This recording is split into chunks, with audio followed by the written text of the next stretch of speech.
Welcome friends. आज हम अपने विज्ञान की 16वीं वीडियो में मिल रहे हैं।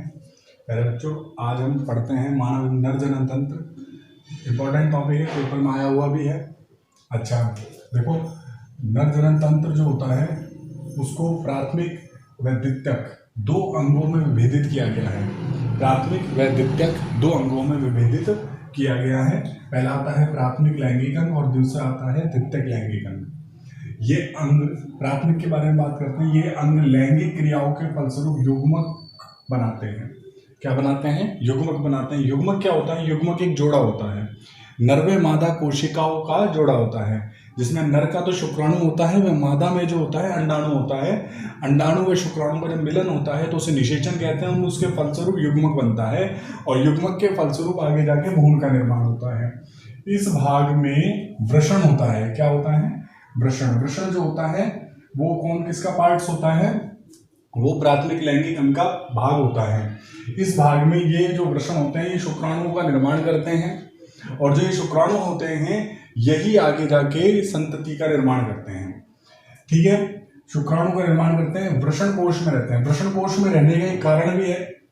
ये जो वृषण होते हैं ये उदर में न रहकर वृषण कोश में रहते हैं। क्यों? क्योंकि वृषण कोश का तापमान जो है वो कम होता है। देखो, बात करते हैं द्वितीयक लैंगिक अंग की बात करते हैं। इसमें अनेक अंग होते हैं, बहुत सारे अंग पाए जाते हैं, एक दो अंग की बात नहीं होगी इसमें।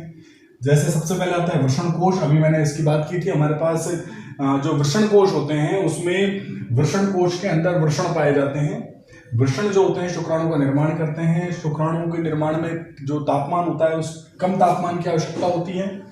जो कम तापमान में जब शुक्राणु का निर्माण होता है, अब पेट में जब अगर शुक्राणु का निर्माण होगा तो वो शुक्राणु नष्ट हो जाएंगे, क्योंकि पेट में या पेट के अन्य अंग, सभी अंगों में वृषण की तुलना में तापमान अधिक होता है। और जो शुक्राणु के निर्माण में बोला था मैंने कि तापमान कम की आवश्यकता होती है। ठीक है। अच्छा, इसमें क्या लिखा हुआ है? यहाँ तापमान अन्य अंगों से कम होता है। यह वृषण को स्थिर बनाए रखने में सहायक होते हैं। कौन? वृषण कोश वृषण को स्थिर बनाए रखने में सहायता करते हैं। इसके बाद बात करते हैं शुक्रवाहिनी। शुक्राणुओं को क्या लिखा हुआ है? शुक्राणुओं को शुक्राशय तक पहुंचाने में ये सहायता करती है। शुक्राणुओं को शुक्राशय तक पहुंचाने में क्या है? सहायक है ये। शुक्राणुओं को शुक्राशय तक पहुंचाने में क्या है? सहायक है ये। अच्छा, मदद करती है ये। अच्छा जी, इसके बाद बात करते हैं। देखो, मैं आपको और अच्छा समझाता हूँ। ये जो वृषण है, इस वृषण में शुक्राणु का निर्माण होता है और ये जो शुक्राणु इसमें बनते हैं ये शुक्रवाहिनी के द्वारा शुक्राशय में सारे के सारे शुक्राणुओं को पहुंचा देता है। इसके बाद बात करते हैं शुक्राशय। शुक्राशय एक थैली जैसी संरचना होती है जिसमें सारे शुक्राशय इकट्ठे हो जाते हैं और ये सारे शुक्राशय इकट्ठे होकर सीमेन का निर्माण करते हैं, एक सफेद रंग के तरल का निर्माण करते हैं। और जो ये तरल पदार्थ होता है, जैसे कि आगे प्रोस्टेट ग्रंथि में होता है, ये अखरोट के समान होती है, तरल पदार्थों का निर्माण करती है। ये भी तरल पदार्थों का निर्माण करती है।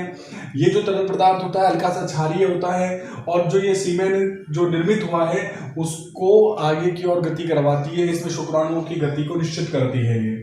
ठीक है। देखो, प्रोस्टेट ग्रंथि कहाँ बनाया है? ये रही, अखरोट के समान एक ग्रंथि होती है। प्रोस्टेट ग्रंथि के जस्ट ऊपर क्या पाया जाता है? शुक्राशय पाया जाता है और इन दोनों के बीच में शुक्राशय और क्या बोलते हैं, शुक्राशय जो होता है इसके जस्ट ऊपर है प्रोस्टेट ग्रंथि के, और इसके जस्ट ऊपर क्या पाया जाता है? मूत्राशय पाया जाता है। ठीक है। मूत्र मार्ग की बात करते हैं। ये पेशीय संरचना है। इसमें मूत्र शुक्राणु व प्रोस्टेट ग्रंथि के तरल को बाहर निकाला जाता है। मूत्र मार्ग आप ये देख रहे हैं, यहाँ से एक वाहिनी चली आ रही है और जो शिशन मार्ग में खुलती है। शिशन यह मैथुनांग भी होता है। ठीक है। निषेचन में ये सबसे महत्वपूर्ण अंग होता है। यही शुक्राणुओं को मादा कोशिका तक या मादा अंडाणु तक पहुंचाने में सहायता करता है। वृषण कोश के बीच में ये स्थित रहता है, लटका रहता है। ठीक है। आगे बात करते हैं। अच्छा, जो अपना वृषण होते हैं, वृषण जो होते हैं उसमें टेस्टोस्टेरोन हार्मोन का स्त्रावण होता है और मादाओं में एस्ट्रोजन और प्रोजेस्टेरोन हार्मोन का निर्माण होता है।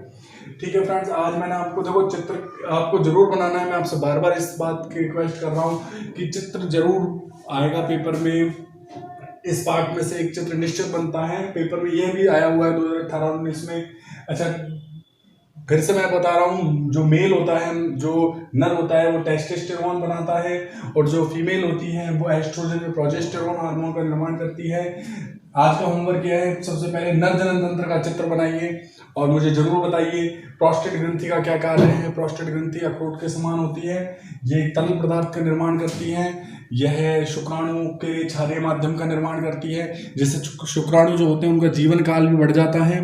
ठीक है, और शुक्राणु इससे क्या होते हैं, गतिशील हो जाते हैं। ठीक है फ्रेंड, इसी प्रकार से हमसे जुड़े रहिए, पढ़ाई करते रहिए और इस होमवर्क को करके मुझे जरूर बताइए।